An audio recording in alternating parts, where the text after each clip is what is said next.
ഇന്ന് നമ്മൾ ഡിസ്കസ് ചെയ്യാൻ പോകുന്നത് റീഡിംഗ് ടച്ച്റയിൽ +1 മോഷൻ ഇൻ എ പ്ലെയിൻ എന്ന് പറയുന്ന ചാപ്റ്ററിൽ ഒരു ക്വസ്റ്റ്യനേ ഉണ്ടായിരുന്നുള്ളൂ. അതിൽ ആ ചാപ്റ്ററിൽ സർക്കുലർ മോഷൻ എന്ന് പറയുന്ന കൺസെപ്റ്റിനെ അടിസ്ഥാനമാക്കിയാണ് car travels on circular race track of radius 50 metre തന്നിട്ടുണ്ട്. അത് ബാങ്ക്ഡ് ആണ് ആ ട്രാക്ക് എന്നുള്ളത് അറ്റ് ആൻ ആംഗിൾ തീറ്റ അതും തന്നിരിക്കുന്നു.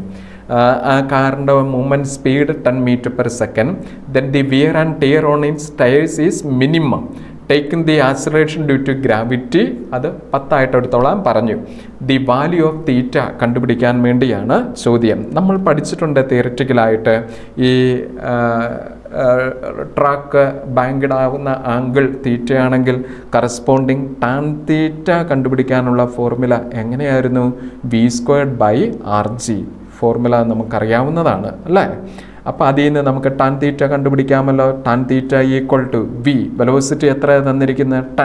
10 r എത്രയാ? റേഡിയസ് തന്നിട്ടുണ്ട് 50 ഇൻറ്റു g എത്ര എടുക്കാനാണ് പറഞ്ഞിരിക്കുന്നത്? 10 ആയിട്ട് തന്നെ എടുക്കാനാണ് ക്വസ്റ്റ്യനും പറഞ്ഞിരിക്കുന്നത്. അപ്പോൾ സോൾവ് ചെയ്യുന്നത് 10² 100 ആണ്. 50 ഇൻറ്റു 10 500 0 വെട്ടിപ്പോയി. അപ്പം നമുക്ക് കിട്ടുന്നു tan theta = 1/5. therefore theta which is = tan inverse 1/5. Yes, answer option 2 ആണ് കറക്റ്റ് ആൻസർ. ചുരുക്കം പറഞ്ഞ ഒരു സിമ്പിൾ ആയിട്ടുള്ള ഒരു ചോദ്യമായിരുന്നു അല്ലേ? അപ്പം നമ്മൾ ക്വസ്റ്റ്യൻ കാണുമ്പോൾ ലെന്തി ആയിട്ട് തോന്നും, പക്ഷേ ആൻസർ വളരെ എളുപ്പം. ഒരൊറ്റ ഫോർമുല ടാൻ തീറ്റ = v²/rg അത് ഓർത്തിരുന്നാൽ മതിയായിരുന്നു. ഓക്കെ, അപ്പം നമ്മുടെ റീനീറ്റ് എക്സ്റേയിൽ മോഷൻ ഇൻ എ പ്ലെയിനിൽ നിന്ന് ഒരു ചോദ്യം, അത് സർക്കുലർ മോഷനിൽ നിന്നായിരുന്നു. Okay, thank you.